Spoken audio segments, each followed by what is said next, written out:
I was like, that thumb better go up now. Evening, That's everybody. what she said. Oh, Ah. in the context that I was speaking to my producer. Nope. Also, still doesn't really help. Welcome along to Saving Grace. We are D8 Dungeon, and this is our finale. It is Boo. part 2 of chapter or verse 8, Across My Heart. And we are tying off this little adventure and the first foray into the adventures of Grace Stormfield as she, I think it's fair to say, terrorizes Galeshire.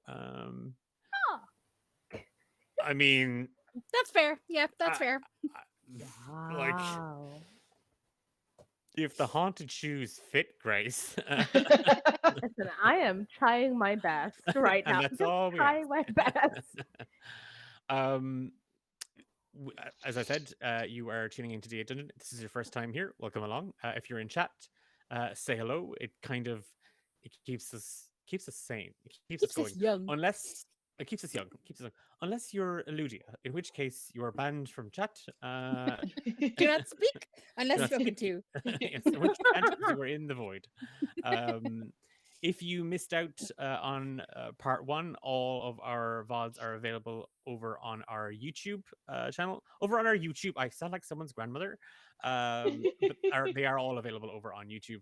And you can watch back the entire adventure and series and all the shenanigans that kicked off this gothic horror tale. Um, that does remind me this is a gothic horror inspired game. There are gruesome and gory scenes. I go a little heavy on the depictions, but apparently nothing has been more terrifying or disgusting than my descriptions of food. That's true. Ugh, So that breakfast. oh, and Done. the spider. To be fair, I think the spider freaked everybody out, and the weird tentacle eye thing last week was quite gross too. So Well. I'm doing a good job. I'm doing a good job. But if you are on the squeamish side, if horror is not your forte or in your wheelhouse, uh, do just be aware that that is what Saving Grace is. It is a horror game. Um, before we delve into our recap, just a couple of things to mention at the top of the show. First and foremost, if you're not already doing so, you can follow us on social media at D8 Dungeon. We are everywhere. We're everywhere. Under your bed. With your consent. But yeah, so do check us out. We have a fantastic Discord community, like a wonderful Discord server, and there's going to be some stuff over there soon that you might want to keep an eye on if you like stuff. Love That's all I'm stuff. saying right now, but there could be some stuff happening over on the Discord server very soon, and you might want to keep your eyes on it if you want to join in. You're more than welcome to come along.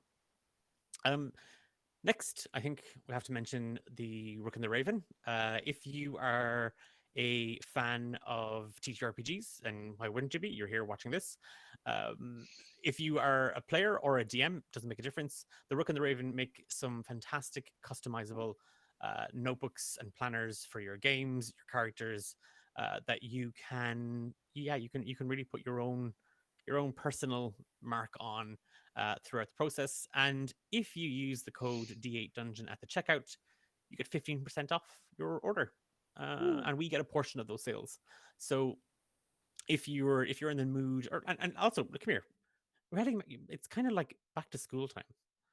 Maybe your weans need some notebooks. Maybe they want a Rook and the Raven notebook for school.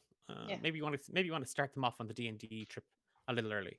They can plan their school days like a campaign, make it more exciting. Yeah, exactly. Yeah, there you go. So yeah, the Rook and the Raven and the code D8 Dungeon get you 15% off your order. Next Monday is the finale of Book 2 of Rise of the Forsaken. All the stuff is coming to an end right now. Sad. I think I just need a break, to be honest. I think I'm just tired. So tired. Oh.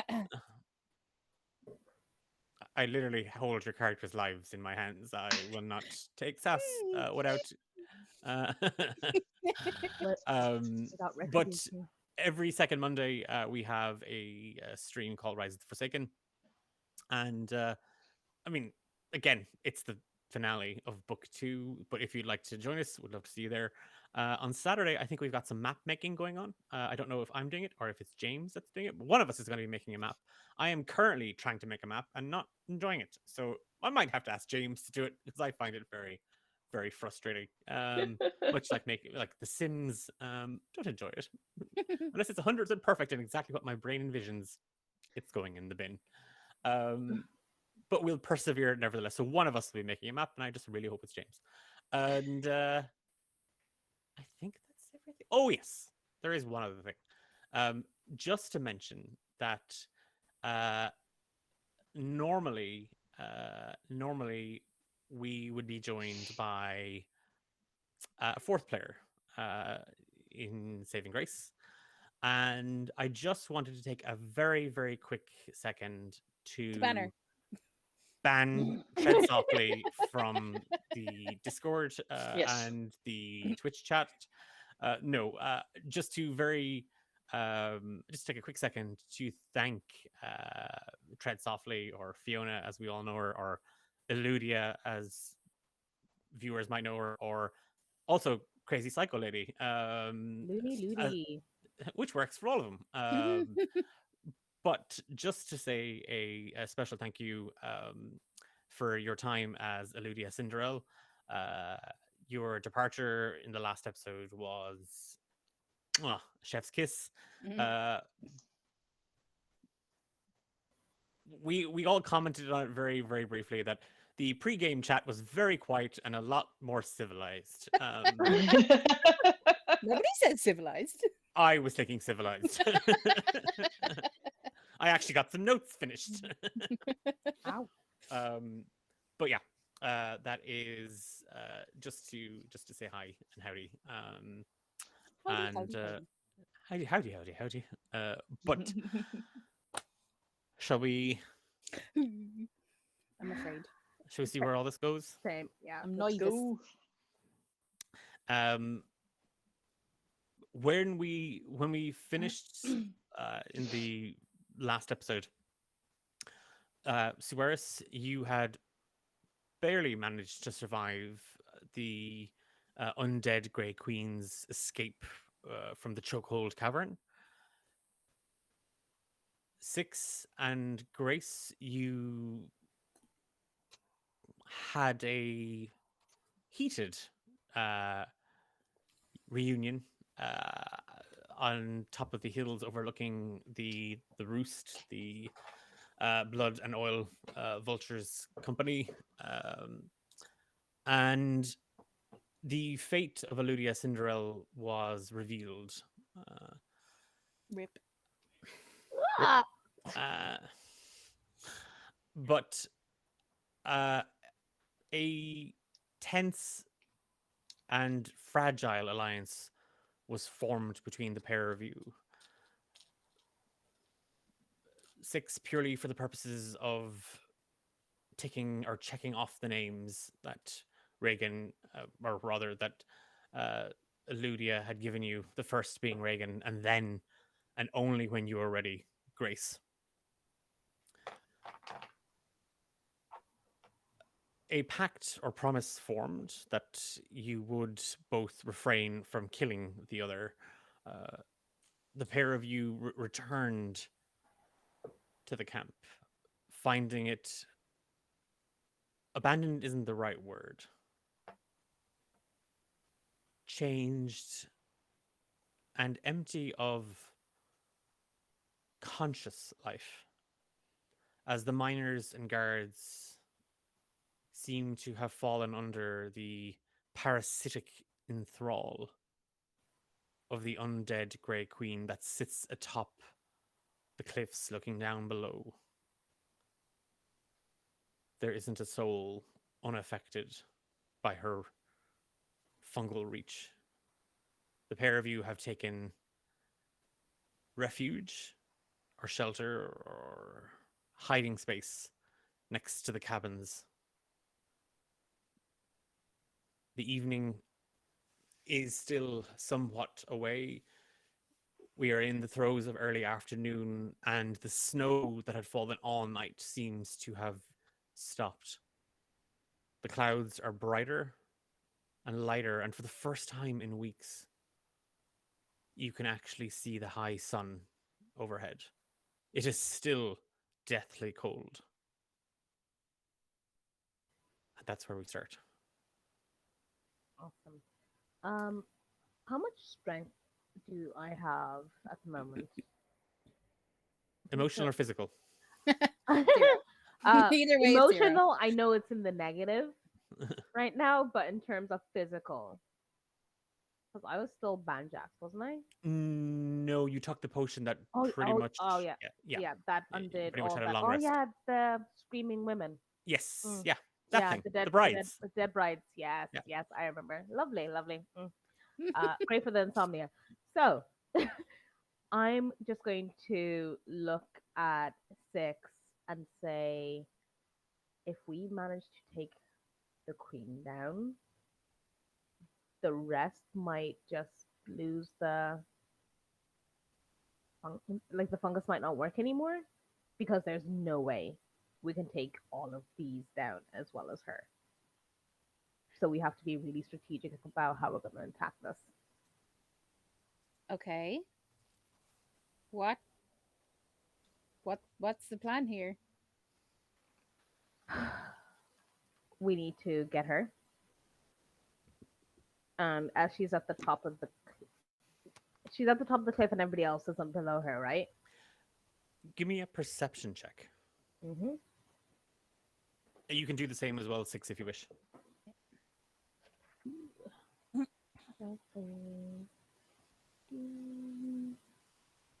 So that's a 14. 17. 17. Okay. Yeah. And 6. 14. Both of you, from where you are, you had seen Gladys emerge from the canteen. Mhm. The cleaver in her hand, the tentacle kind of spindling out of her eyeball. Mm-hmm. You're looking around the space that you've kind of lived in for the last couple of weeks and where you've been working all this time. Most people seem to be on top of the cliff. The spider, the Grey Queen, whatever she is now, isn't moving. There are quite a few people. There's quite a few guards standing protectively. There are a few people searching. You can hear the sounds of people rummaging and rifling through the cabins, looking for something. And isn't anybody talking? I assume not. No, you don't hear anyone talking. Okay. Okay, so she's being guarded. Great. I turn to 6 and I ask, well, what do you have an idea of what we can do? You and your sister with the proficient hunters.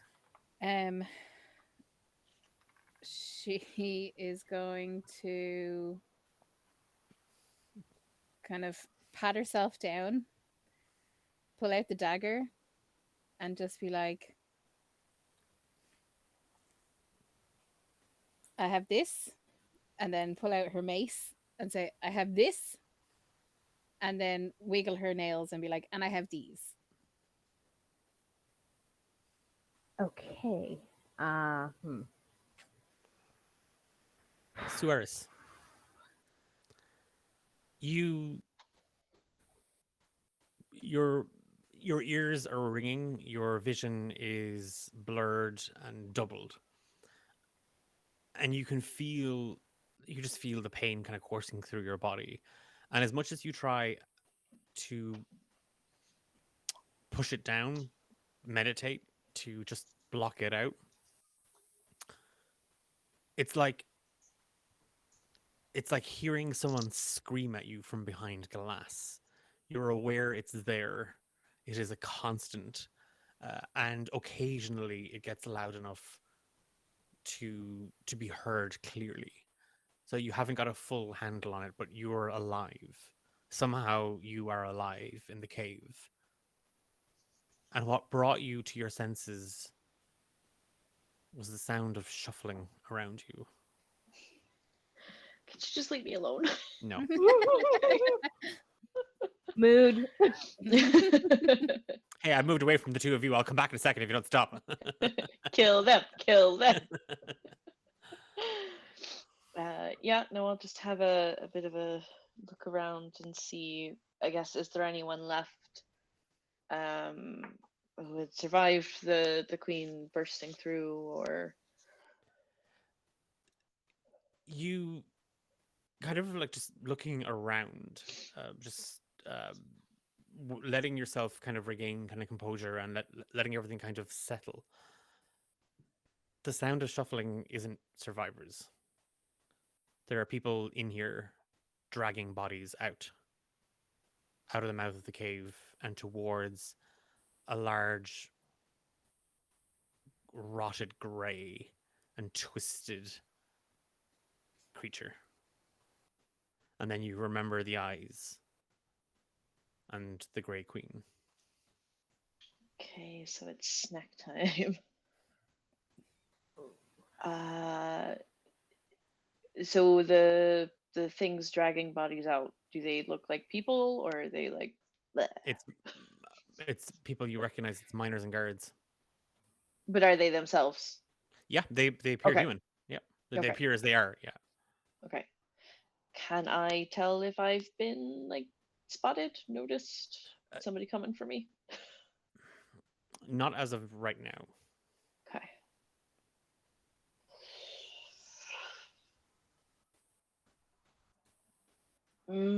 Can I stealth my way deeper into the cave? Yeah, give me a stealth roll. I don't want to be eaten, please. Oh, 21. That's fine because I rolled a nat one. Perfect. I am invisible. Well, it's the case of their kind of as you kind of because you don't stand up. It's that sort of like dragging on your belly. You're like Yeah. clawing at the rock and pulling yourself forward, praying that you don't make a sound or at least one loud enough to be heard. And the people seem to be preoccupied on those closest to the mouth of the cave. And as you drag yourself deeper down into the chokehold, outside, you just hear a scream, and then nothing.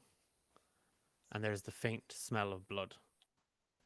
And then you just hear, and Six and Grace, you hear all of this as well. Slightly more of an echoed version of itself, but loud and clear. And then the sound of dozens of hands ripping and tearing and mouths chewing. Ew. That's nasty. That's a lot coming from you. That's Isla speaking, not Six. Six is like, ooh, I can make that noise. Oh. Oh god. Ah. Okay.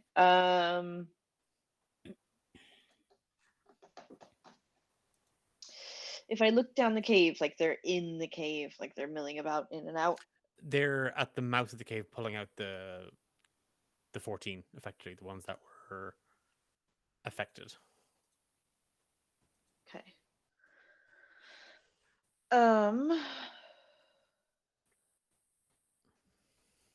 I'm going to get myself together, like stand up, try to brush off as much as I can, and I'm gonna walk down the cave with a purpose and grab a dead body and start dragging it outside.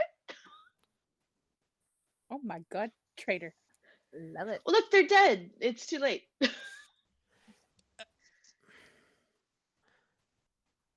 You take a breath, collect yourself, and then you scan the floor around you. The only person near you is the Ganassi woman that I has. hate you. Your plan, not mine. I'm just the orchestrator of the trauma. Slash the GM. I'm the GM. You. She's not moving. You heard her die. You heard her be crushed against the rock, under the weight of the Grey Queen, and you see your mace still held in her hands. And as you clip it to your belt and you grab her by the wrist and the ankle, you drag the body towards the cave and beyond into the light. And they're leaving me alone? They don't seem to be preoccupied with you for the moment. Okay. This is probably stupid, but I'm going to. So I'm going to whisper a little prayer for the Ganassi woman so that Great Finn the whale, has her. And I'm going to strip off my armor and fly up. Okay. Give me the following. Mm. A stealth check to do this unnoticed. Because you suddenly taking your armor off would look a bit. Natural 20. Okay. And now give me a dex. Actually, I'm not even going to make you roll a dex saving throw or an athletics check to get away, just because you did it. You've done enough to kind of like not distract, but blend in. You drag the corpse as close to the Great Queen. She's unmoving. You see her body rise as she draws in her breath, and the sound is horrific. The holes in her windpipe, it's like a shrieking death call, as she pulls in, and the breathing is labored, and you just see these fat milk bottle white and almost translucent. It's as if the skin is see-through, and what contained inside it is that mucus, is what gives it color, just hanging out of the wounds on her body, wriggling as if making new legs, as if getting ready to kind of stand. All the while, the guards and miners, these people who you've worked with, who you've healed, and taken care of and broken bread with, are feasting on the remains of their friends that died in the cave beyond. They do so completely and totally without any expression. It, to what end, you don't know. You don't know why they're consuming. But as you drag the corpse out, several of them reach for her, and they tear the body to pieces. And in that motion, you take a couple of steps back, unclip the buckles around your back where your armor, and your side where your armor is strapped. It falls with a clang, and as they look up, you're already 10 feet, 15 feet, 20 feet into the air. And you see the camp stretch out below you. So I'm just going to take a minute up there and kind of look around and see what's happened. Is there any sort of anybody who needs help, or anybody, I guess, left not under this weird trance? You can see a couple of people shuffling about, moving. But they move like the others did in the cave. They move slowly. Give me another perception check. Would we have seen Sueris fly up? Uh, 1 second, and I'll come to that. 11. Your eyes drift towards the healing hut, and you can see Deacon. He's moving around the back. And he looks normal? More Yeah. normal? Yeah. Okay. He's doing something. You're not quite sure, and you can't tell from up here, but he's doing something. Grace, to answer your question, no, Okay. you don't see Sueris. You can feel where Sueris is. And you can hear the sound of his heart beating in his chest. No. Oh, okay. You shouldn't have asked. It is Yeah, I shouldn't have. bursting with adrenaline. It has a rhythm of fear and survival, courage and panic. You can feel exactly what his heart, his essence, is made of right now. Oh God, this is gonna make things so much worse.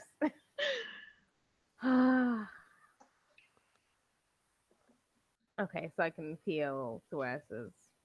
He's alive, and you can tell that he's nearby. He's in the direction of the caves. Mhm. I'm going to turn to 6 and say Suarez is over that way somewhere. I don't think they were affected like everybody else. What about Deacon? And she kind of grits her teeth and is like, and Reagan. Oh, I can't wait to get my hands on that one. She's gonna turn and point her dagger at her neck and say, "She's mine." She has set so many people against me. I'm gonna get my licks in. That's fine, but I take the killing blow. I suppose for your evil twin. 6 is just gonna be like, can I? So, where did you say we're taking shelter? At Behind your own Yeah, the cabin. cabins. and Deacon is. We Healing hut. wouldn't don't know. hear him rustling or anything. Other side of the camp entirely. All right, okay.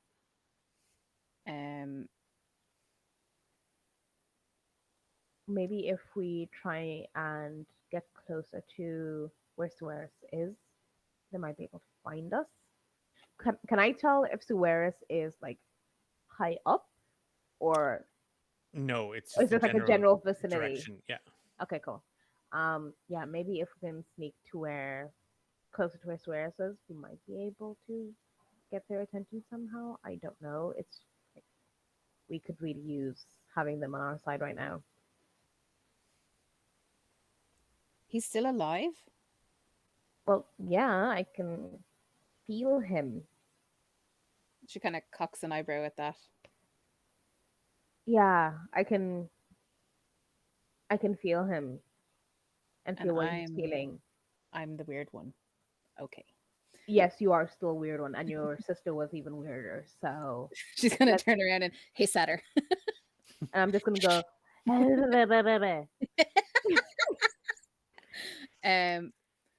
Okay, fine. Let's go get the bird boy. Yes.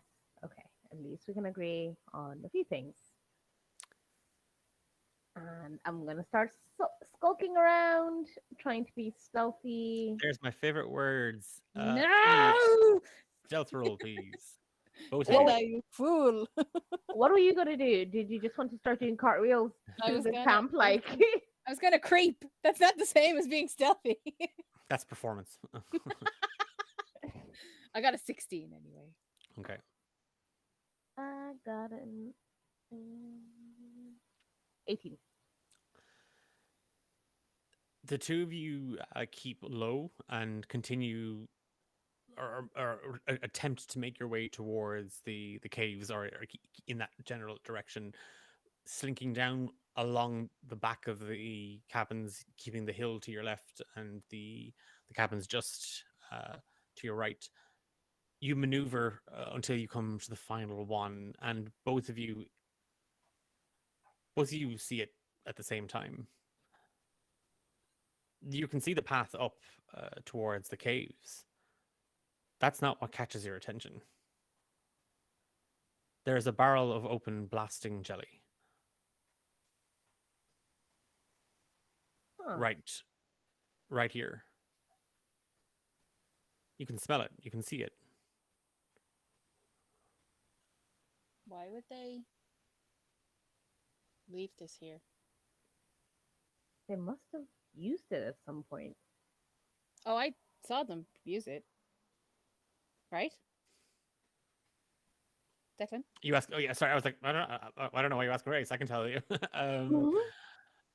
I saw them blast the door closed. You knew they blew the mouth of the cave shut. They were ordered to. Yeah. So this is just leftover? This is right beside a cabin. Whose cabin? Just a cabin. No one in particular. It's just a cabin. I feel like this was placed here intentionally. Do we have anything that we could scoop? We could get some of this stuff and Let me see. How does one transport blasting jelly? well, it looks like, well, if we can get it into some sort of container, we might be able to use some of it to maybe do, like, I'm pretty sure she wouldn't survive getting, like, being blasted. I have a tinder box. Put the exploding thing in a tinder box.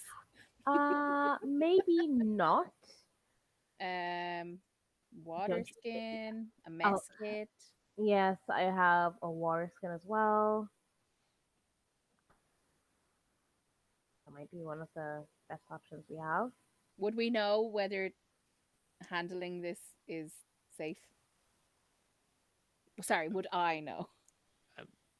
I mean, it's explosive, so Yeah, but is it like Volatile corrosive? explosive. Is it like no, it needs to be set. ignited? Like, it needs to Okay. be, there needs to be an ignition. Just touching it doesn't. It's not an unstable. Okay, Um, good. Yeah, she's just gonna start filling her pockets. Oh yeah, that'll go down real well. I am going to fill my water skin, which is very much empty and dry at this point. Yeah. Okay. 2 water skins of blasting jelly coming right up. Okay. Both of you have added water skins full of blasting jelly to your Hot. inventory. You still can't see Sueris. But can I feel that we're closer? Yeah, you're getting closer, but you don't see them. Okay, I'm going to signal to keep going that way and trying to keep as far back into any sort of shadows we can find. Sueris, what are you doing at this point? Okay, so if I've seen Deacon, I'm going to fly down to him, but I don't want to land. I want to hover above and kind of suss out that he's not a weird murder man. Well, beyond what he likely is, but not one of these weird zombie spider murder men. Okay, so you're spying on him. Yeah. I won't make you roll stealth at the moment. But if you take any action, you're going to have to give me a stealth roll. Yep. To keep the surprise effectively. But you fly a little closer, kind of hovering above. He doesn't seem to have noticed, or he seems to be fixated on what he's doing. And what he's doing is setting barrels down. There are a lot of barrels open around the base camp.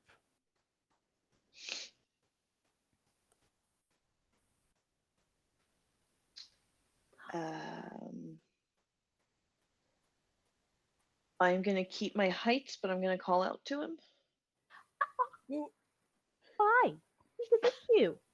What am I doing? I don't know. Help. We were trying to. Yeah. You're calling the Um, person who locked you in the cave with those things to help you? yeah, take it away. You just call out Deacon. Yeah, just He turns back and fixes an eye on you. You're alive then, Brother Suarez. no thanks to you. I was following the orders I was given and the oath I took. And what's Surely- the plan now then?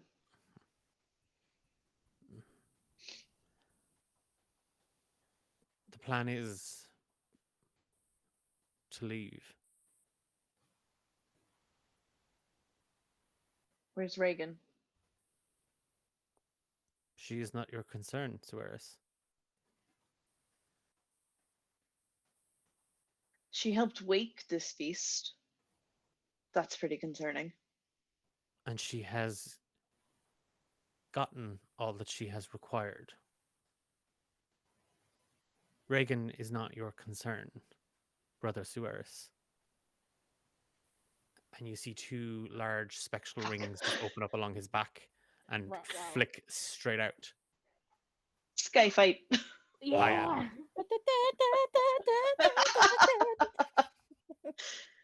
I mean, I don't even need to be here. And he flies straight up. Oh my god. Grace and Six, you can just hear this conversation. They were shouting at each other.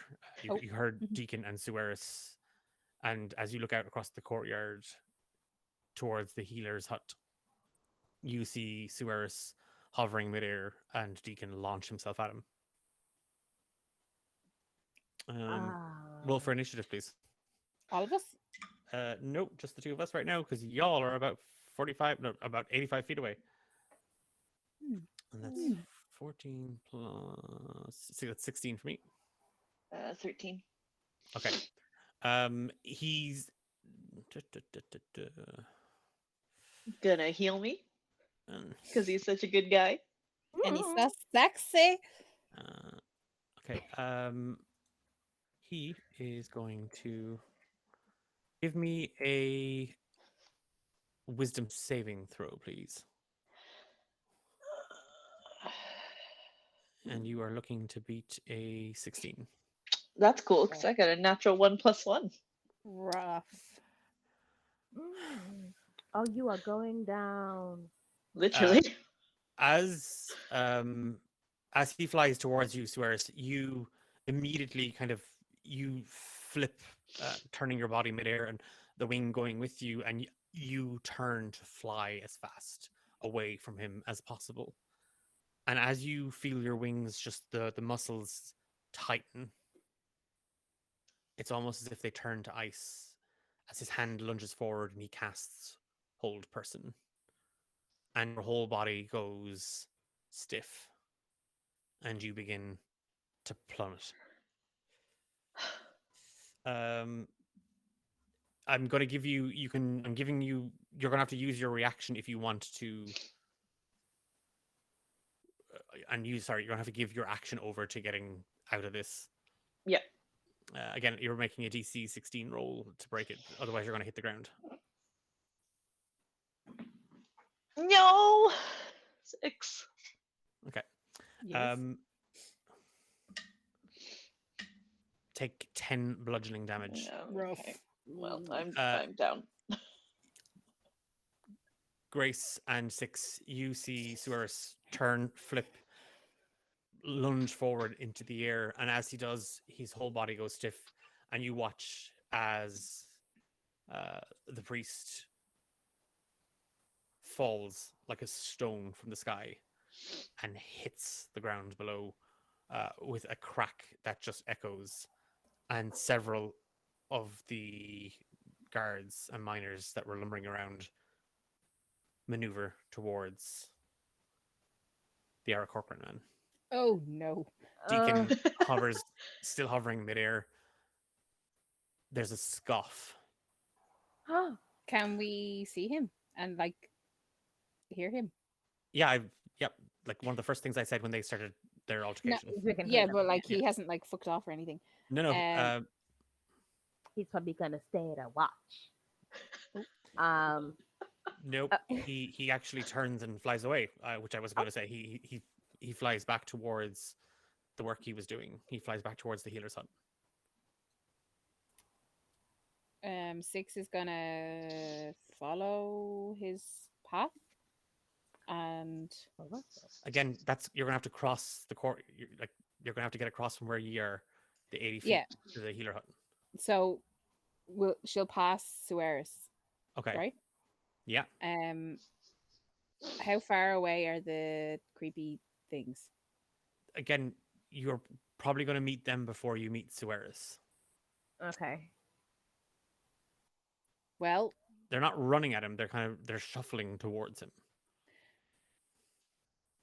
what are our options here? Like, I can either revive him or we leave him for them to eat.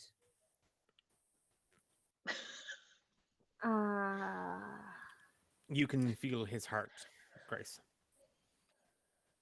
And It's how's he feeling? frightened. Oh, he's so scared. I am. That's going to fill me with intense amounts of guilt because I'm going to actually consider potentially leaving him so I don't have to be the one to kill him. And then just kind of like swooping in and just like stealing the heart. Yoink! If it doesn't get eaten, Exactly, but there's no guarantee. But I don't want to kill him in the first I'd like to remind you that there was a condition on the heart as well. Yes. He has to look at me with adoration and good feelings. And then I need to be like, mine. Okay, so I'm going to draw my scimitars and head for Sueris while slicing Okay. as much as I can. Oh god. Grace, Right. you charge 6. I assume you had already made a move at this stage, and your move was to leave them behind, or to at least leave Sueris behind for the infected. You dash out, at a moment or two later, Grace, you follow, but by the time the pair of you get to about 20 feet from where you started, 6, you immediately swoop around. Like, you literally kind of half skid and weave between some of the shuffling infected that eye you very suspiciously. But they're fixed, their gaze is fixed on the downed Ara Corcoran. And as you kind of maneuver between them, they're very slow. They don't move like they would if they were real. They don't move like as if this was a battle. Grace, you get to about 30 35 feet within reach of Sueris, and you come face to face with Gladys. And she's holding the cleaver in her hand. Okay, I'm going to attack Gladys. Okay, give me an attack roll.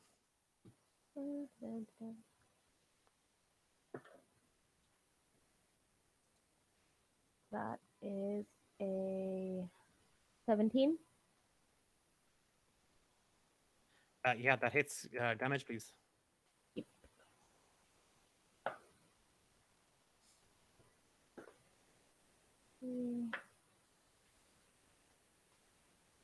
So that is 9. How do you attack her? I'm going to grab my scimitars and I'm going to slice down the front of her chest with one while trying to cut at the tendons in like her wrist with the other, so she'll drop the cleaver. Yeah, it's two sweeping motions with the scimitar. It's as if the blades were almost made of cloth in your hands. They are light, they are sharp, and they are quick. As you flick and sweep, and you feel them rip and tear through Gladys. And as you do, you see these small string-like tentacles almost try and pull the wound close as the blood gushes out of her. And as you watch Gladys, her skin dull and grey, and the light dim from her eyes, you just hear a, but I was a bride. And Gladys's spectral form just rushes past you, screaming. Two large cuts, one along her arm, the other across her chest. And her screams of misery join the cacophony and the choir of brides behind you. I'm just going to mutter a very soft "I'm sorry" and run to Sueris' side and try and get him up. Give me a medicine check. 6. You see Grace. She cut through Gladys, and is now bearing down on top of Sueris, trying to bring him back to life. There's about 6 of these creatures, these infected, coming towards the pair of them. You've a fixed eye on the healer's hut, and just as you kind of come to this moment of what am I doing, you see Deacon duck behind the hut towards the foreman's office where Reagan Moret is stationed, or was stationed. What are you doing?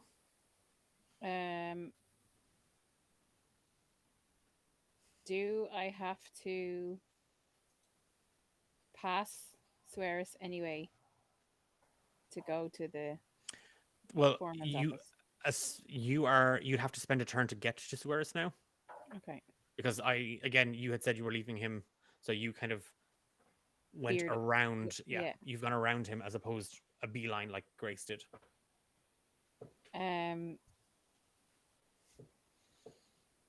She's gonna kind of look over her shoulder at Grace and see that she's reached Sueris and be like, okay, she's got him.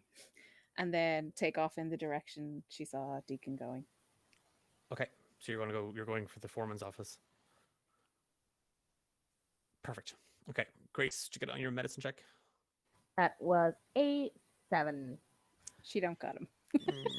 No. Sueris, you're down, correct? You're Yeah. like on Yeah, death saves? death saves, yeah. Yeah. You owe me 2, please. Oh my god! It's not my fault you Yeah. forgot. No, I remember now, so you owe me 2. Well, great. First one was an 8. Okay, that's a fail. Second one is a 13. Okay, that's a pass. Okay. Grace, you see quite a deep wound on Sueris's head. It's where he's fallen and struck the ground. Mhm. There's a pulse. It's faint. You're not really sure what you're doing to bring him back to life. You have one more action before the 6 guards bear down on top of you. Okay. My stuff.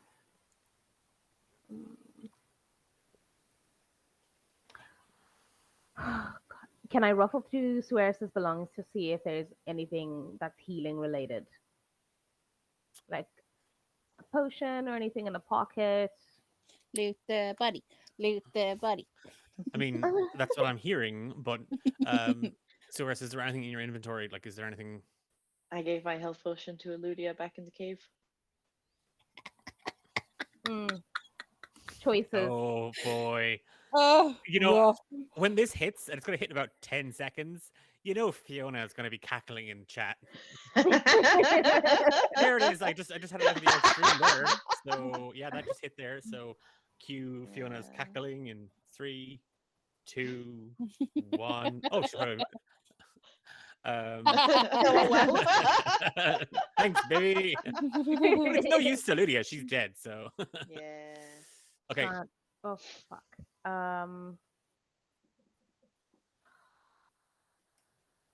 Is Sueris like actually conscious right now? There's a pulse. He's not conscious. Not conscious. How does my heart feel, Declan? Tell her how my Yeah. heart feels.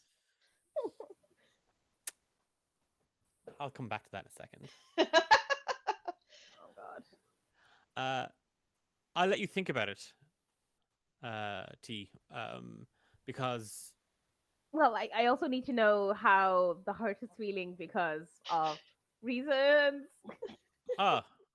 okay. Let me deal with 6 first, and I'll come back and I'll tell you how the heart's feeling. So you can think about your action, and I'll come back to 6. Are you just bursting in the front door? No, she's busy No. writing her diary notes. Okay. Dear diary, Deacon is so hot. Mrs. Sexy Priest. No, What are you doing? she's going to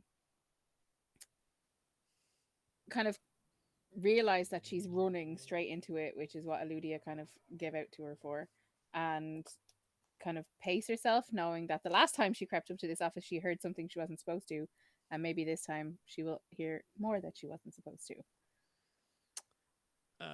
Okay, give me a stealth check, and then based on the success of that, it'll determine whether you're going to be caught or not. 16 again. That's fine. And perception? Whoa.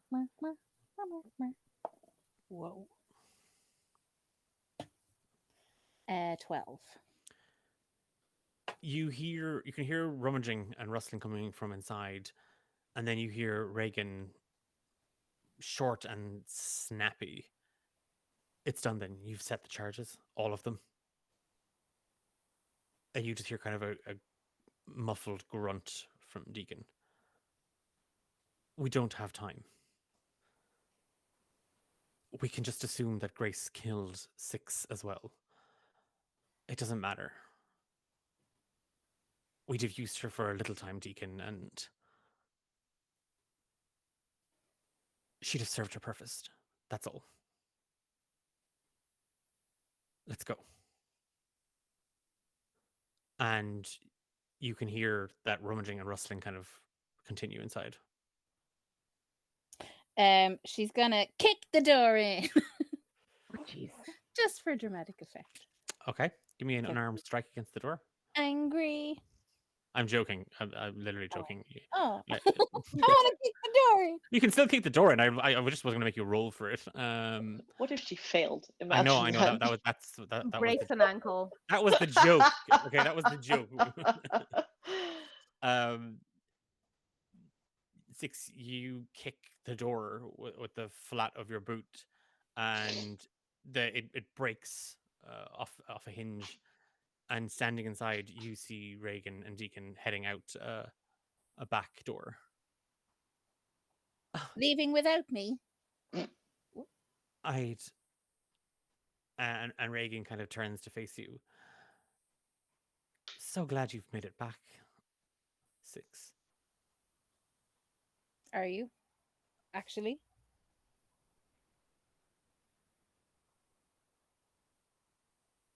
Whatever it is- I found Eludia. Oh. Oh, I'm so sorry. Mm, And Grace? yeah. Grace is dead. Oh, baby. Eludia. Interesting. Your sister seemed hellbent on destroying Grace. I knew she could take her. But she paid the price.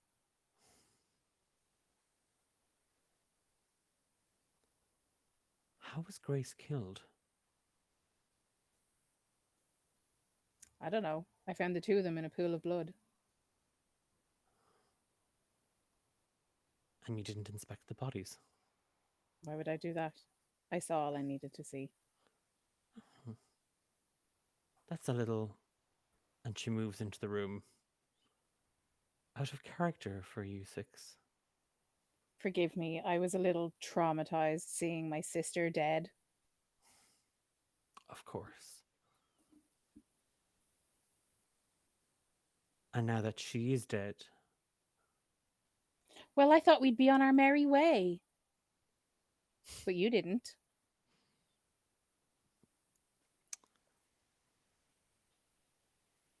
it was nothing personal, Six.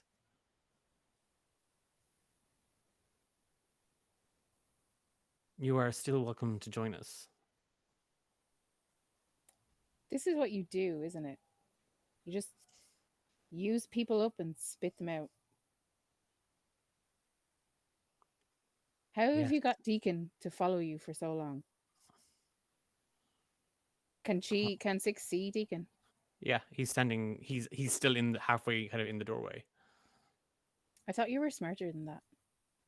Ooh. She looks over her shoulder at Deacon and then back at you. Oh, Six. Deacon is like a well-trained dog. I realize that.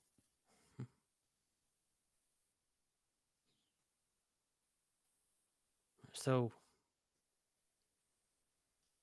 what is it to be, Six?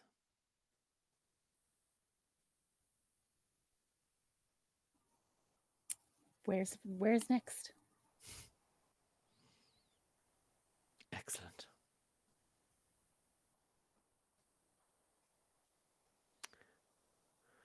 We return to Galeshire. I have to make some inquiries from there. Well, what we've learned here is merely a drop in the ocean. Those things in the cave? Yes, Six, the things in the cave. They're just monsters. And what self-righteous king wouldn't pay for an army of monsters? That makes sense.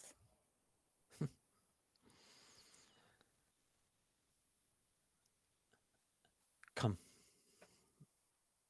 Deacon has set charges, and we really wouldn't want anybody else happening upon our little discovery.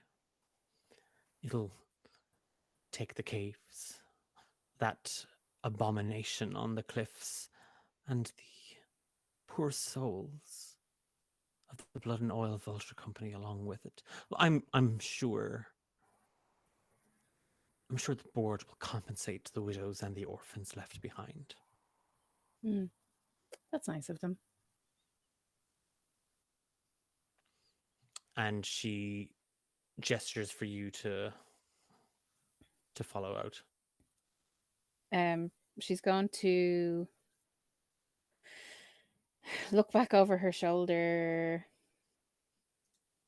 Can't say I'll be sad to see the back of this place. It was more trouble than it was worth.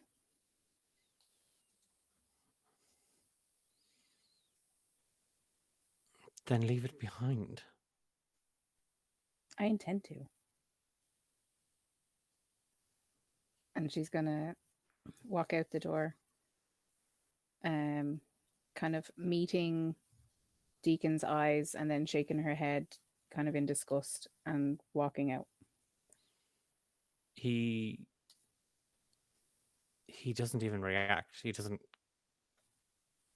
there's no response in his face at all. He steps out, and you can see several barrels, similar ones to what you and Grace had stumbled upon moments ago on the other side of the camp. There's a stack of them here, all up along the edge of the cliff. Just barrels stacked, all filled with blasting jelly, and there's a long, spindling trail leading down, out, and below into the woods. Come, Six. We're going now. He has been busy, hasn't he? Oh, Deacon's a good man. I thought so.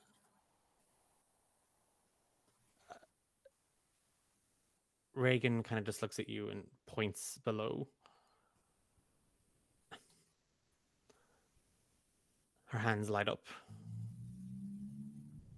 and golden flames just twist around her fingers. Can I do something? Yeah. Can I cast Entangle? On her? Yeah. Yeah. Sure. That's a strength saving throw for me, I think. Yeah.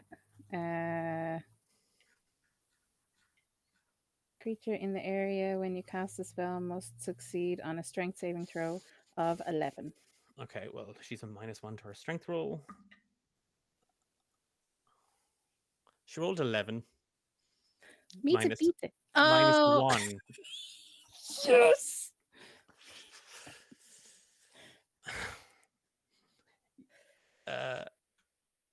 You you turn back as you watch her hand light up, and when you do, out of the woodwork of the foreman's cabin, twigs and branches just groan and creak and snap and splinter away, and they wrap around her. All along the ground, the terrain is just completely and totally ensnared in these twisting chunks of wood and timber. She's bound, and when she is, her hands are. It's hard for her to move, and her eyes lock on you. You stupid little cur, Deacon. And below, you just hear Deacon drop something, and he turns to face you. Okay. Grace, you asked me about Suarez's hurt. Yeah. As you hold him, and you can feel his pulse weakening, you're, as much as you try to block out the screaming horde of dead brides, spectral figures that are always just out of the corner of your eye, you focus on Suarez, and immediately you know it's a mistake.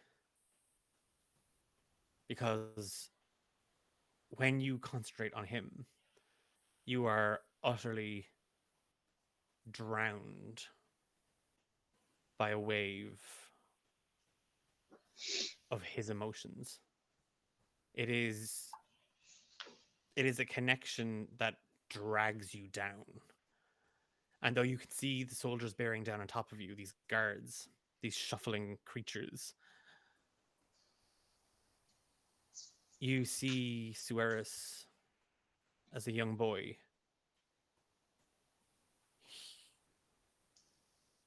He's not well. He looks close to death. And a day came where his parents called for the Order of Finn to tend to their son and make him comfortable.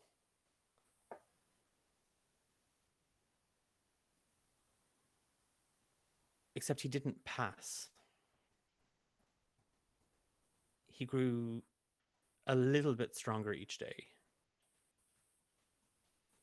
But something about that moment, being that close to death, weighed on him and his young heart. And he seemed frightened of what lay beyond. It seemed to consume him, consume his heart. And his parents once again reached out to the Order of Finn, and the young boy was sent to learn about life and death, the importance of living, the passage that is the journey beyond. And with his studies came both a familiarity and a comfort in those final moments, an understanding of the importance of death and the value it added on a life. And the heart grew lighter, and the heart grew bigger, because Sueris became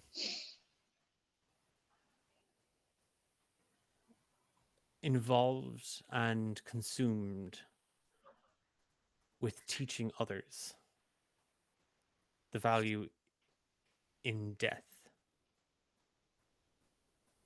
is to lead and live a good and honest life, and to touch the hearts of those you encounter, even if it's for a minute, if it's for the rest of your life, to leave a mark on the hearts of those around you. And when you see him now, this confident, kind, and caring young man, her heart filled with joy and purpose. There's just a moment where you see the hundreds of hearts that have been touched by Sueris, brother of Finn, the god of death. Your action.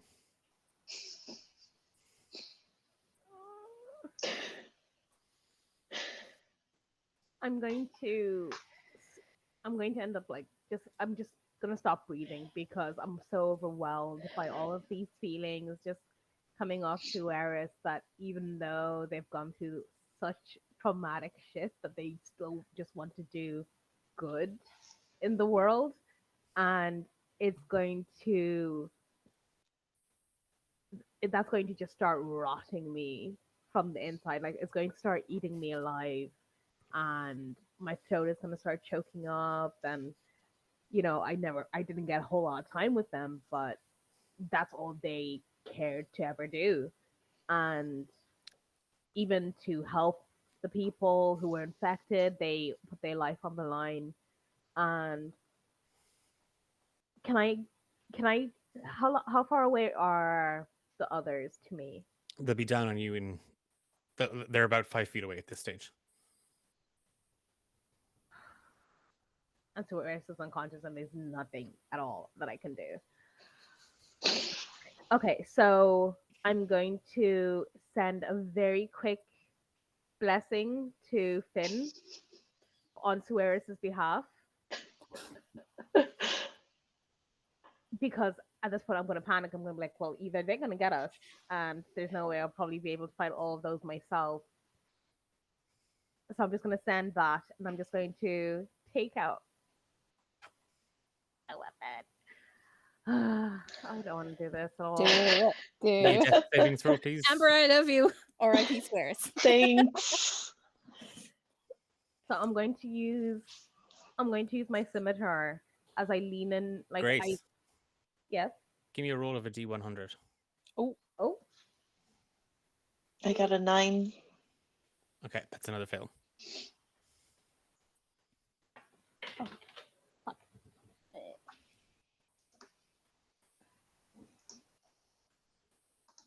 Oh God. That's fine. Don't say anything. we are going to go on a break. We're going to take a quick 10-minute break at this point. And we'll be back in 10 minutes. Yeah. And we'll Okay. find out the result of that D100 and everything else that's about to come. No. No. I don't want to do.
And we're back. Apologies for the delay. Small little thing with the stream, as always. Um, we left Grace with Sueris and a prayer to the god of death, Finn, and Eludia with her. The other one. Nope. Oh yeah, sorry, she's dead. Eludia, dead in the woods. Uh, Six with her allies, captors, potential victims. Or lovers. No. Grace, what did you get in your D100? I got I got 100, and then I got a 7. Okay, so 7%. Mm. Chance of my survival? Yeah, sounds about right. It it was more. It was one of those moments of maybe divine intervention, possibly. And as you say a silent prayer to Finn, praying and waiting for a miracle, overhead, you just hear the chattering of broken teeth and the crunching of bone as the sky darkens and the Grey Queen lifts itself up onto its legs. Uh-oh. Eh.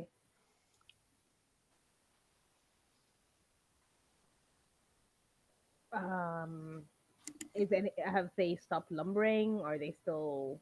They've stopped moving. The creatures have stopped moving. Okay. Can I slap Sueris in the face just one more time, please? Just Just me- one last time. It's what he loved. It's what he loved most in life. Give me a medicine check. Okay. I'm making this worse for myself by prolonging it, to be honest. That is a 16. It's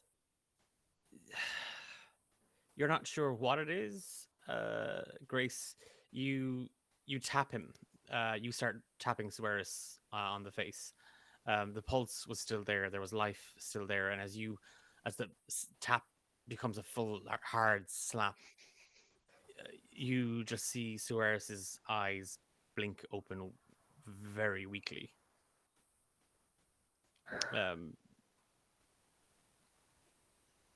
You're still effectively, you're conscious, but you're not strong enough, Sueris, to do anything really. And since I can't even heal you, I'm just going to breathe out a sigh of relief, but also kick myself in the ass over what I just did, because it's gonna make things so much harder.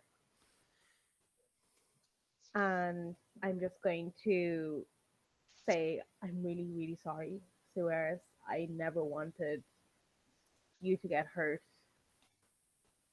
You're the best out of all of us, really, and if there's anyone who deserves to get away from here, it's you. There's nothing to be sorry for, Grace. You haven't done anything. I will.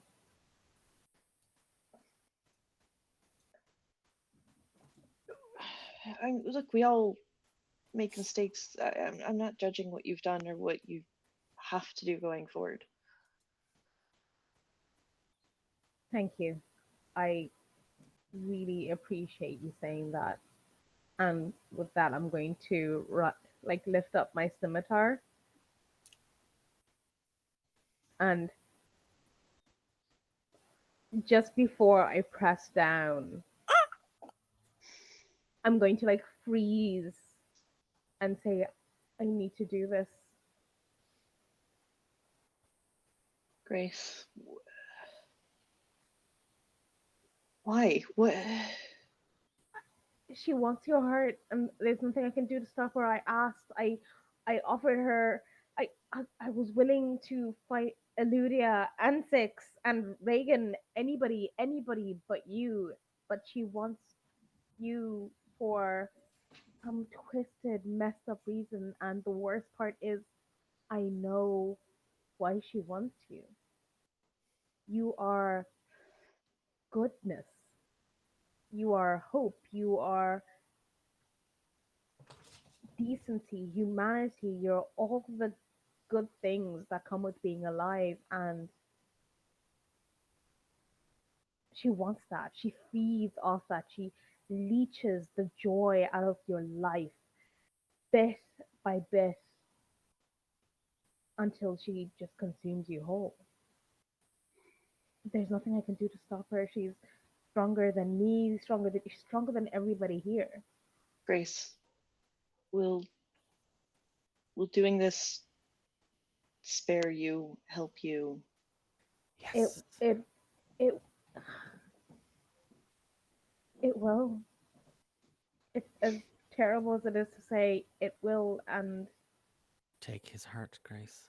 there's so much I have to do. I'm sorry. And with that, I'm just going to quickly just stick the scimitar in and just kind of flick my wrist up to Ursa's clavicle and reach my heart in while just sobbing, just openly sobbing at the blood that's coating my hand as I dig through the muscles on your chest, through the feathers, and just close my fingers around it and start pulling.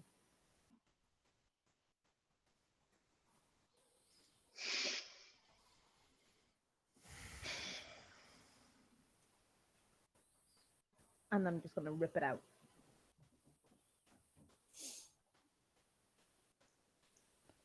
Then vomit beside you.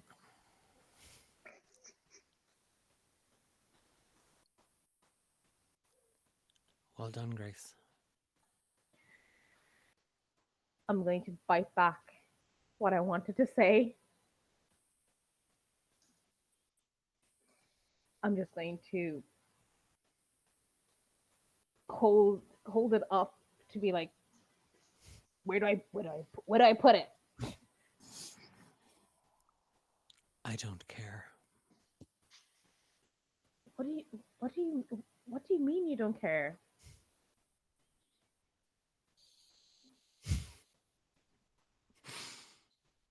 Oh, Grace. This was a test.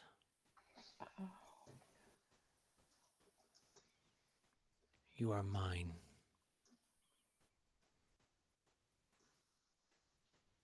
Let this boy's death remind you of that. And the next time I ask you to claim a heart, don't question me.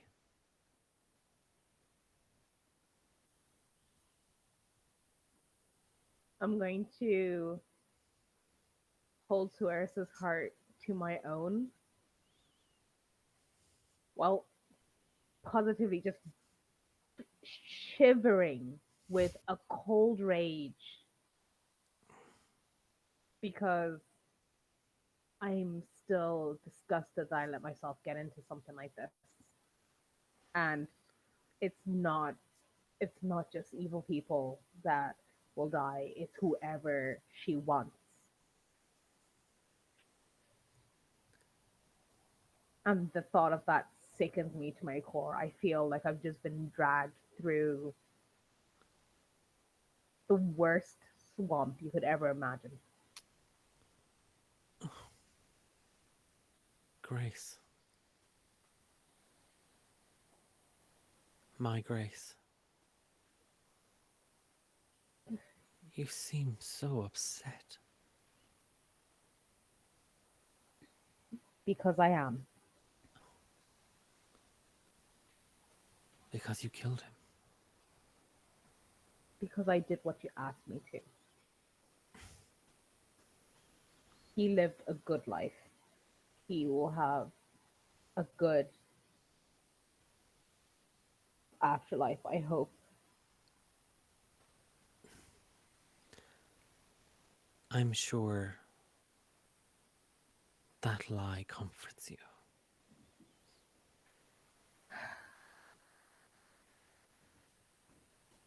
It doesn't. Pick yourself up, Grace.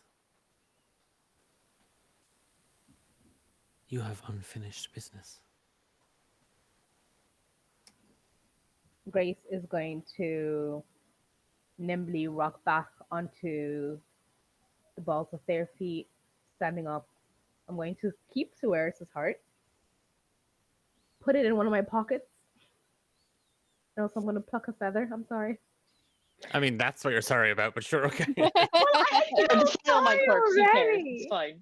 I'm going to pluck a feather off because I'm going to wear it as a reminder that I am as bad as the people I claim to hate.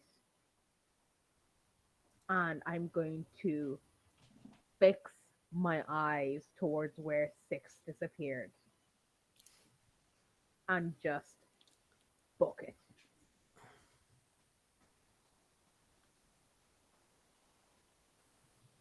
I'll be watching, Grace. I don't think I will ever need that reminder again. And the shadow over you lifts as you run.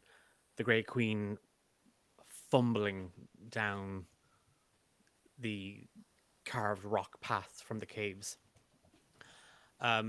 Its body is mangled. It had the roof of the cave and the surrounding stone walls to help drag itself through, but here now it's the you're not sure if it's the light, you're not sure if it's the you're not really sure what's going on with it, but it's not fast. It's like the other creatures. Um, and as you maneuver towards where you saw Six head, we cut back to you, Six. Initiative roll. Oh god. Oh god. Ugh, you're going first. I got a 2 plus 3, 5. Unless you got a 4. I did get a 4, but I have a +1 to initiative, so I also got a 5. Well, I technically have the higher plus, so Deacons get to go. Deacon gets to go first. She's can she like it's not really an action. She's just gonna put her hand out and be like, "Please, Deacon, I don't want to hurt you. I know what she did. I know what she did. She took your wings. I know. I can. We can. We can get them back. Like you don't have to do this." Dex saving throw, please. Oh god. Saving throw. Well, that's a 7. Okay. Hold on. 8. That. Are you adding more numbers to this, or was it an 8? No, it was a 7 plus 1. So Okay. 8. Take 5 radiant damage. Rude. You fix on him a hand out, and his eyes lock on yours, and he takes one step up the path, up the hill towards you, Six. And as you kind of will him to stay there, you see white and yellow and green flames just lick around the edges of his eyes, and his wings are open, and then your skin burns with radiant light as he casts Sacred Flame. Your action. She is going to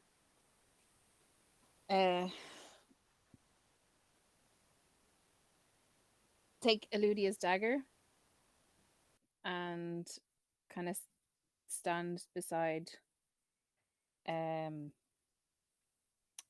Reagan. I was like, what's her name again? And just put it to her throat and say, I don't want to do it, but I will. Please, let's just leave. She killed my sister. She's hurt so many people.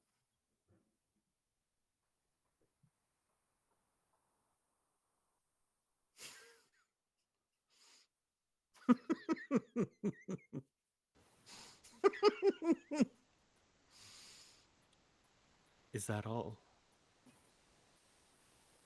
And then the rage is going to bubble a little bit, and she's going to jab the dagger in her eye. Give me an attack roll. Oof. 13? You just jab the blade back, the dagger taken from Eludia, with the curved nip, like a hook, and the barbs at the edge of it. You jam as Deacon spits his laughter and his words at you, and when you do, you feel the blade hit Reagan's eye. She doesn't scream, and her skin lights up. Mage armor.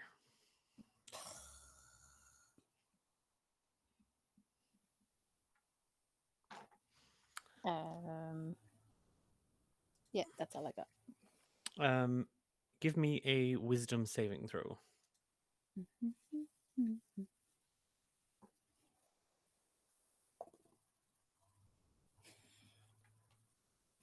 Nat 1. You keep pressing the blade, and as you do, Deacon takes another step up the hill towards you, and he holds a hand out and he locks his fingers tightly, and you can hear the cartilage popping and snapping inside the joints, and your whole body locks as he casts Hold Person. And Reagan leans in. You could have come with us, Six. Could have spared you all of this. Such a shame. I'm not going to be another one of your lapdogs. Don't flatter yourself.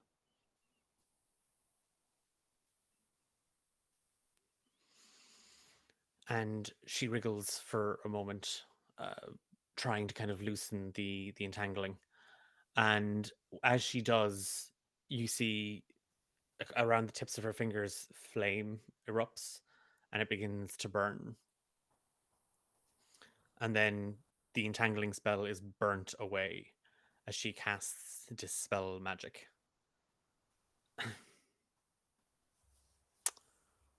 Oh.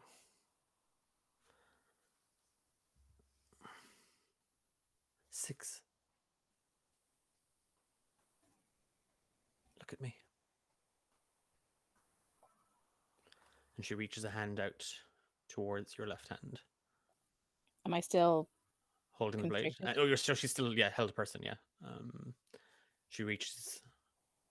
Give me a wisdom saving throw to resist the spell. Whoa.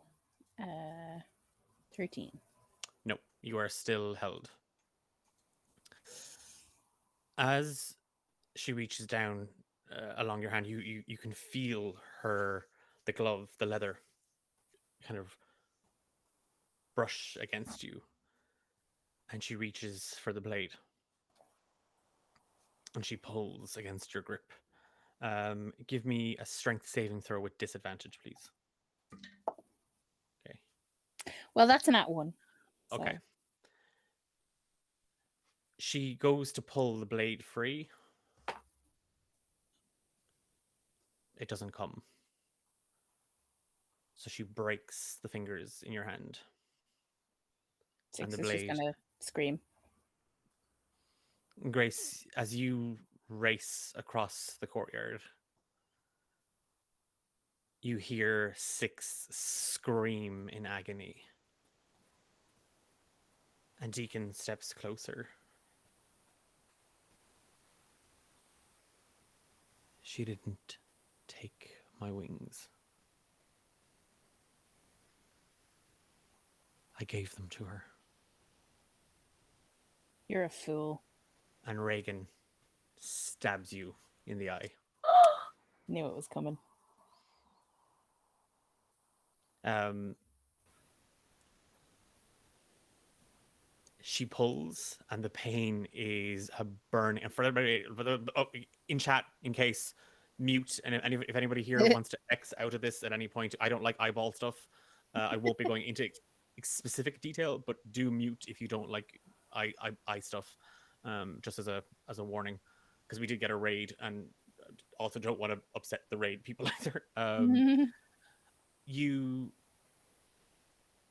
You feel just this enormous, burning, heavy, pulsing pain as she plucks and rips the eye from your head.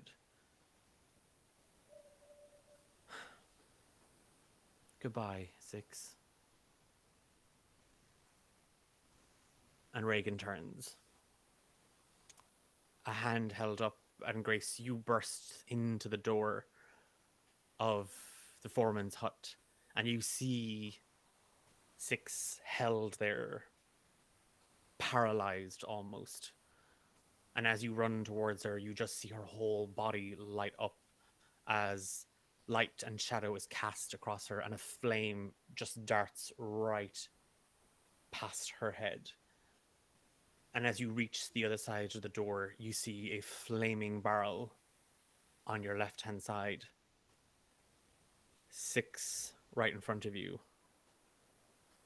Reagan and Moret running down the side of the slope and the hill. And behind you, you hear the barreling corpse of the Grey Queen and the shuffling infected miners and guards behind you. You have one action.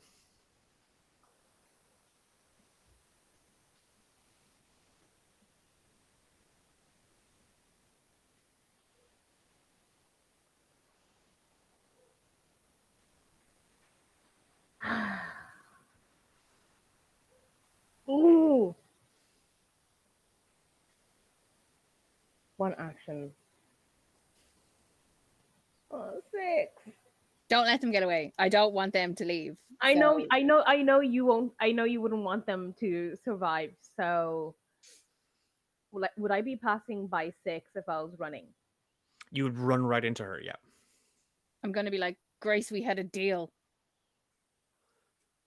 Get them.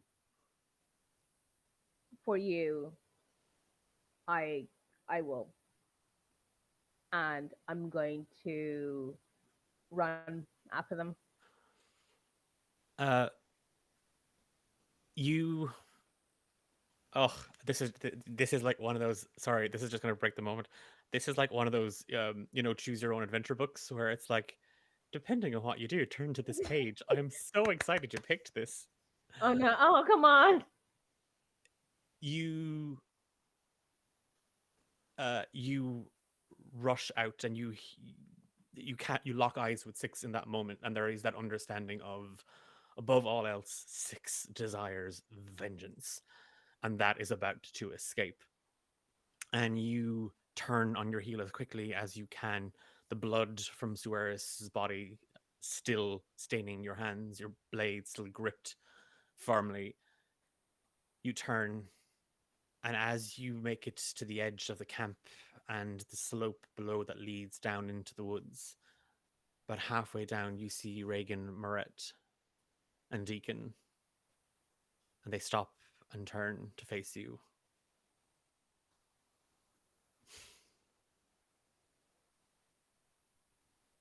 Grace, Reagan. goodbye.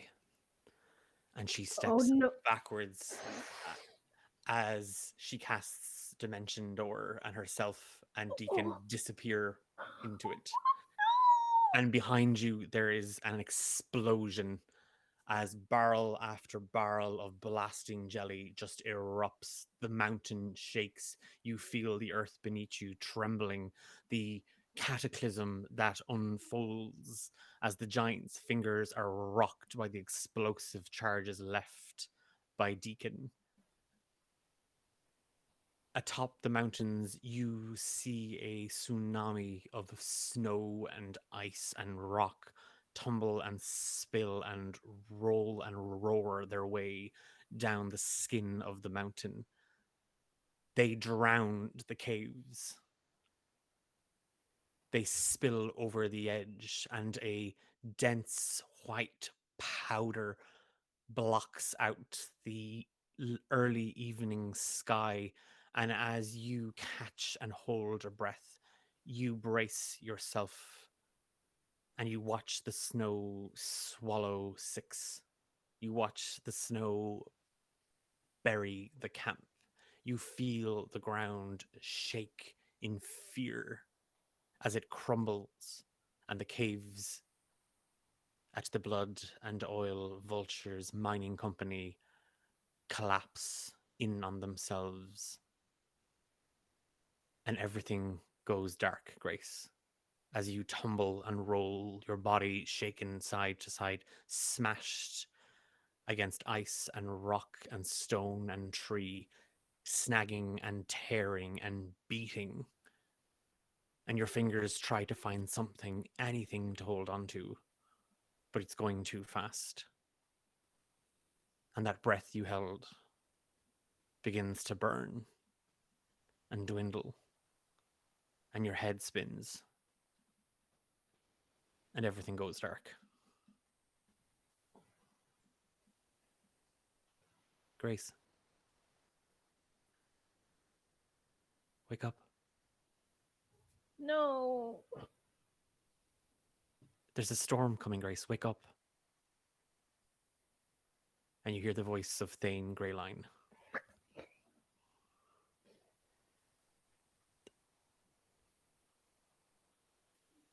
I'm just going to like, shh. I'm sleeping. Grace, sweetheart, you were right. The charts were wrong. We have to go. If we want to make it to the Black Cliffs, we have to go.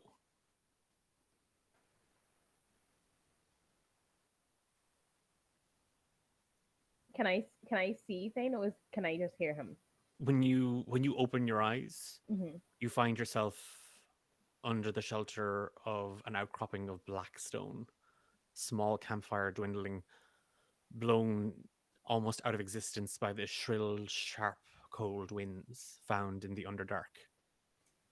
And Thane is kneeling down, looking over you. I'm going to kind of wake up with a start and just scramble back and just. Okay. Where are we? Where am I? Grace, eat something. We're almost out. Okay, we've almost made it, sweetheart. Please. I'm And just he gonna. reaches out a hand. I'm just gonna take whatever he offers, because at this point I'm just utterly defeated and consumed with rage and disappointment.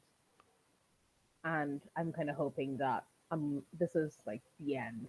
So I'm just gonna take it and just look at his face. Are you okay? No. I'm I've been caught in an avalanche.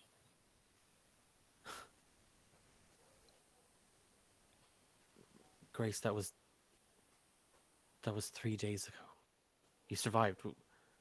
We survived. No, Thane, not here. You're not really here. And he presses the back of his hand to your forehead. You don't have a fever. I know. He feels real. When his skin touched you, it felt like Thane. So I could feel the warmth of his hand and everything. Yeah, what little warmth there is, yeah, because he's freezing, you're freezing. Instinctively, I'm just going to want to hold on to his hand and then remember what happened and just like let go of it slowly. I've packed your things. If we take the path that you mapped, We should make it to the Black Cliffs in 3 hours. Come. And he holds a hand out to you. Why should I go? Why can't we just Grace, we have to get out of here. They're dead. They're all dead, Grace. It's just us. just me? And me. But you're dead too.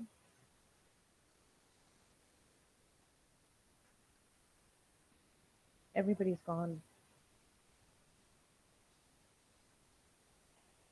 And you find yourself alone in the shelter.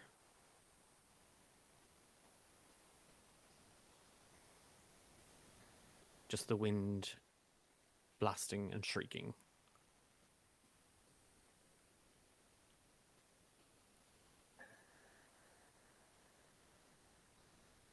I'm going to get up slowly because I assume my limbs are really cold and stiff. Is the fire still close to going out? Is there anything nearby? Can you stoke it again? Or Yeah, there's a small blade that is kind of sitting in the fire that you could stoke the flames with a little bit in the embers to try and get it going again. I'm just going to look around just to see like if there's a path I could take. I'm very discombobulated right now. I just don't know what is going on. I'm overwhelmed, and I'm just going to like just scream into the air because I'm alone. So You walk to the edge of the shelter, try to scan for something, and it's like looking through webs. So heavy is the snow falling. There's just so little beyond your line of sight that you can actually make out. It's just a sea of white. And just as you feel a scream bubble up and escape your lungs, you see somebody in the distance. Something moving towards you. moving slowly. No, they're walking with a purpose. They're walking with a pace. Can I walk towards them? You stumble out, heading in the direction of the figure. And when you do, and you squint, you find yourself staring at Sueris. His feathers stained with blood, a huge hole in his chest, and he just locks eyes with you.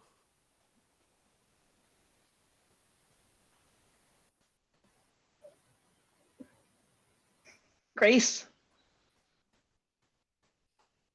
This is this is too much.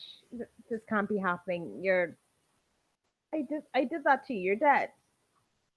And I just kind of look down at my own chest and touch and the blood on my hands and my fingers and my feathers, and I'm just like,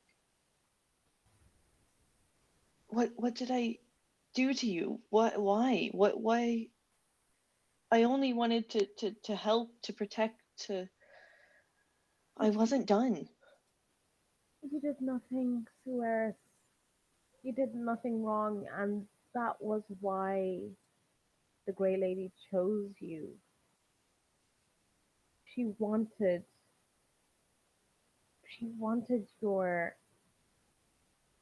everything you had to offer. But why did you do it? She made me. I have no choice. She uses me as a perverse weapon for her every whim.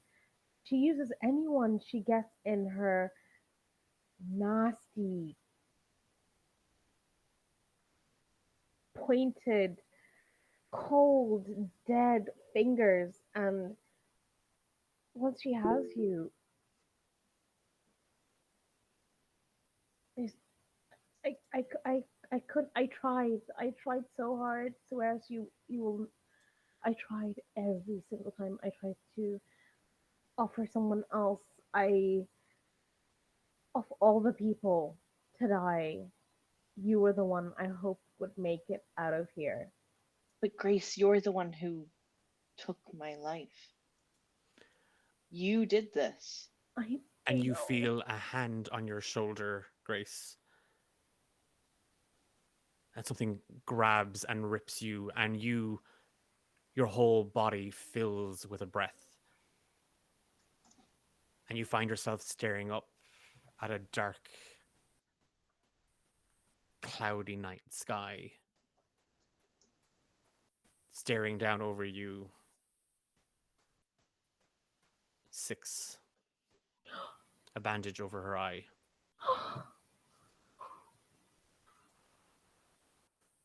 I'm gonna burst into tears. I'm just going to be like, how? We had a deal. She dimension walked away. How was What a I? fucking little bitch. I Oh, know, I know. Believe me, I wanted to more than you realize that I want to just watch the life leave her body. I wanted. Oh, first I wanted her to watch Deacon die, and then yeah, I was going fuck to. that guy. I'm. I'm. I'm actually happy you survived. Me too. God, So, which way did they go? did you not hear the part about Dimension stepping away? We have to start looking somewhere. Would I have? I wouldn't have seen anything at all. Give me a wisdom saving throw to see if you can recall anything in those Okay. last few moments.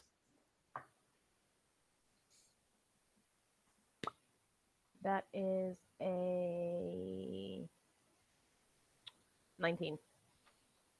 Did you just tut a 19? I got nat 20, and then my wisdom is -1. Well, it's still nat 20.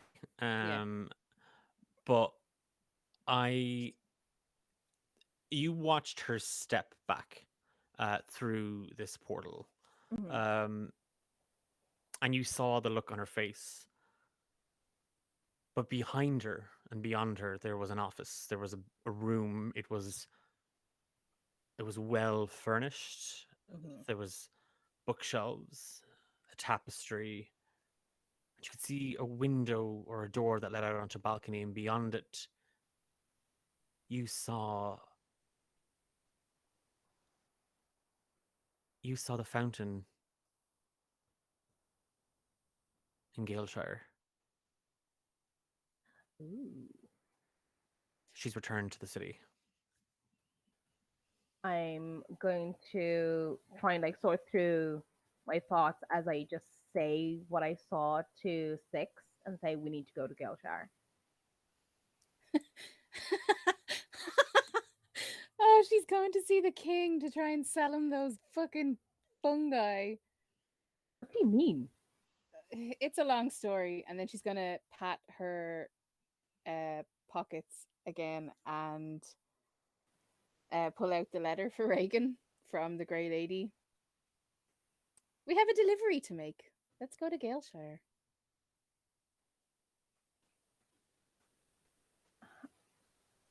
Okay. Um, Six, you should know. I killed Suarez. Meh. Was it cool? How'd you do it? Just, I cut through his sternum and then I pulled out his heart. With your hand? I'm going to lift my hand because I assume it's like caked in dried blood or something. There's remnants of it still there, yeah. Yeah, and I'm going to say yes. Cool. Was it still beating when you pulled it out? Unfortunately, That's awesome. it Nice. was one of the conditions set for me by the Grey Lady. Oh, her. Yeah. She gave me this for Reagan. Well, she really does not like waiting. Well, we best be on our way then. Are you still going to try and kill me? We can talk about that when she's dead. You do know that Ludia died because of Reagan. Mhm. And I was just defending myself. Mhm. Okay, as long as that's cleared, I suppose there's nothing else I can really ask for. Shall we? If we must. Six and Grace Stormfield, as you begin the descent down the giant's fingers in the hopes of reaching civilization and returning to the capital city of Galeshire, the pair of you travel, always one eye on each other, uncertain and unsure of the alliance made in desperation and sealed with blood and secrets. 2 weeks pass before you're able to secure passage to Galeshire City. And in the Drunken Gnomes Tavern, the pair of you await your carriage ride. And Grace, out of the corner of your eye, you see a shadow linger in the hall, beckoning you.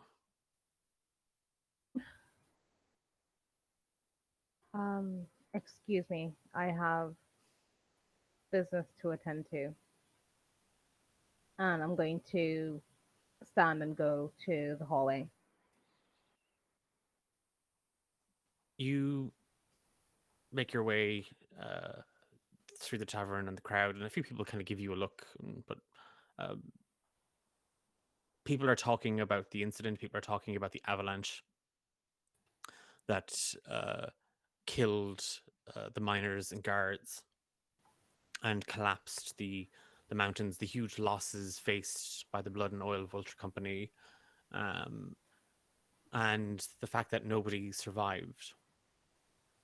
Mm. Crowds unaware that the pair of you are the only two souls to have made it off the mountain, the only two souls intended to stay in the mountain.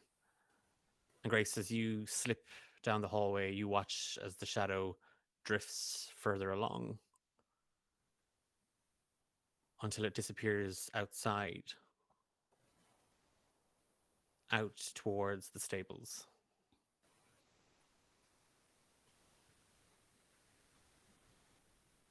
And as you follow, all the horses are dead, bar one. And standing at the end of the stables, you see a woman in a long, flowing, dripping, rotten grey dress. Her skin slipping, her bones soft, her frame contorted and twisted. And she smiles. And swamp water leaks between her rotting black and yellow teeth. And a trickle of rotten blood oozes from her nostril. I have work for you, Grace.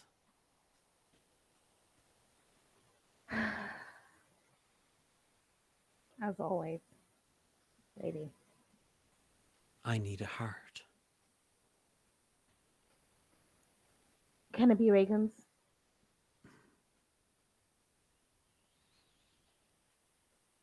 No. Oh. My business with Reagan Moret has concluded. Your friend Oh, please no. delivers her termination notice. Okay. Please don't make me take her heart too. No, Oh God. no, Grace. I have a gift for you. At that, Grace is gonna take like a half step back because her gifts come with consequences. A hand lifts and then snaps, and the wrist bends in the wrong way, and a finger with a jagged, broken fingernail points at a horse. Eclipse will take you.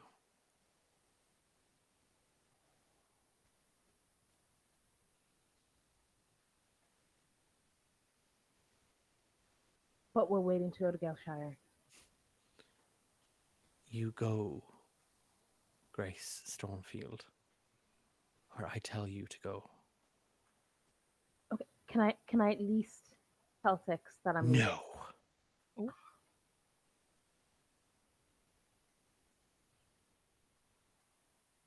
I demand a heart, Grace.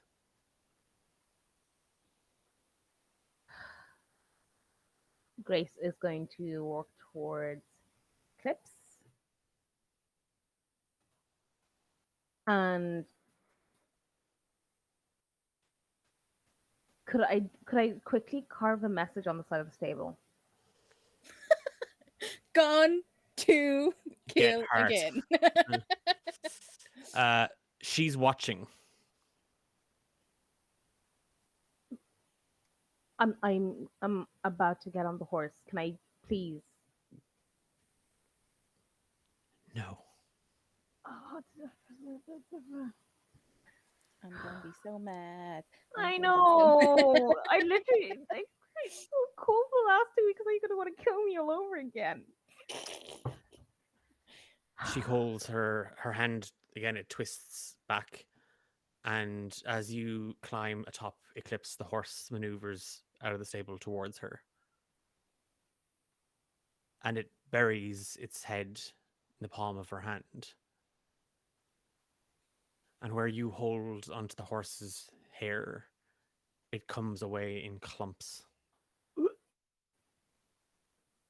And she pets the horse a little bit. Does the horse smell funky?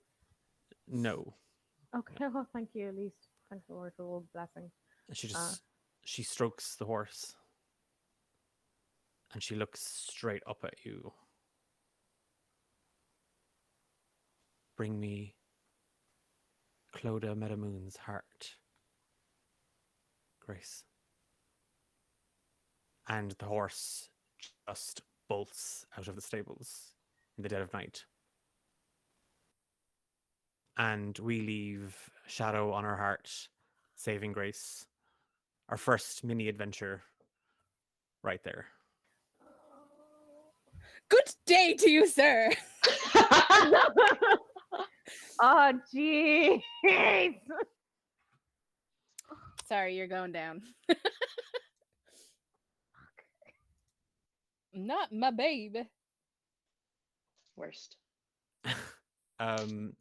Sorry, I was just having a moment when I was like reminiscing in my merriment and devilment. Thank you. Sorry, I don't know where I'm doing. I'm kind of in a bit of a. I've pulled a blank. Sorry. A big thank you to everybody who joined us tonight for the finale. I hope you enjoyed it. I hope it was something. I hope you got a lot out of this adventure. I hope it was creepy. I hope it was weird. I hope it was gross. I want to thank T for bringing so much life to Grace Stormfield. Amber, to our poor bird boy, and Tweet. such such a sweet little Eric Corcoran. Yeah, I'll never play a character that nice again. I'm sorry. Oh, You we had an ruined it, exclusive. Declan. We had an exclusive. We did exclusive. That's how I see it. A special thank you to Eilish as the very, very I'm Idiotic. assuming now abandoned six. Who's Don't just kill me. vengeance shall be everywhere. And not forgetting our Eludia, played by the formidable Fiona, who, yeah, this was an absolute blast. I want to thank Louise, who was behind the scenes for all of this, and helped, who basically produced the stream in the back end and kept it all going. And just to say, my name is Declan, and I have been your dungeon master. And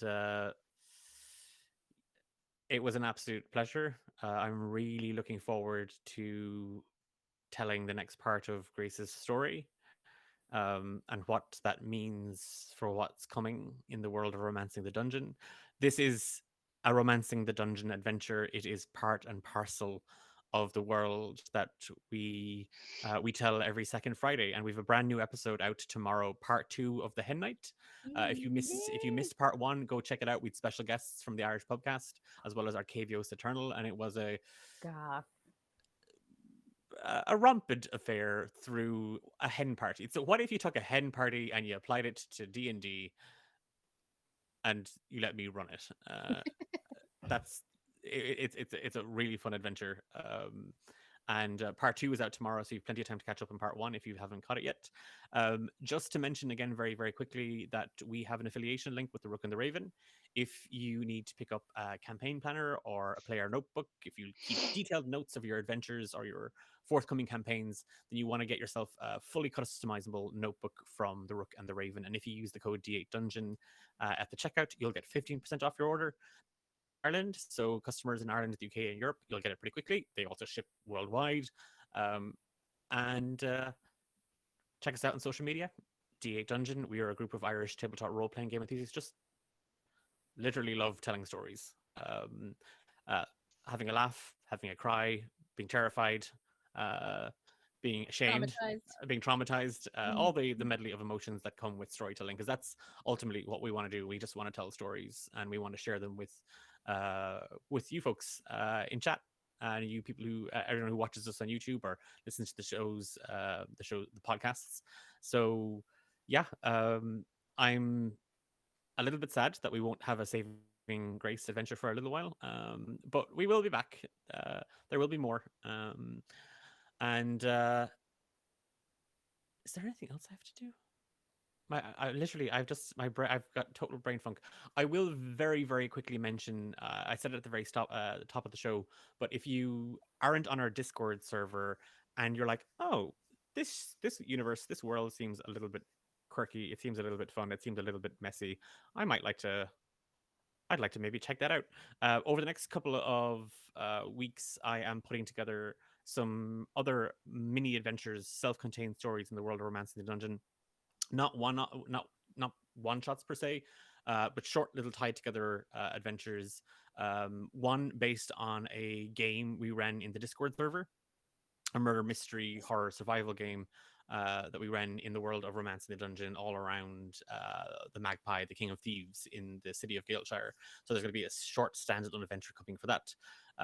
But there's more in the works, and if you want to get involved, if you'd like to tell stories with us, then keep an eye on our Discord server and on our social media. We'll be putting up info in the next couple of days or week or two. And nothing else to say, but thanks so much for watching. And we will see you very, very soon. Don't forget Rise of the Forsaken on Monday, 8 o'clock here. The ultimate episode of Season 2, Book 2. Good night. Thank you. Bye. Thanks.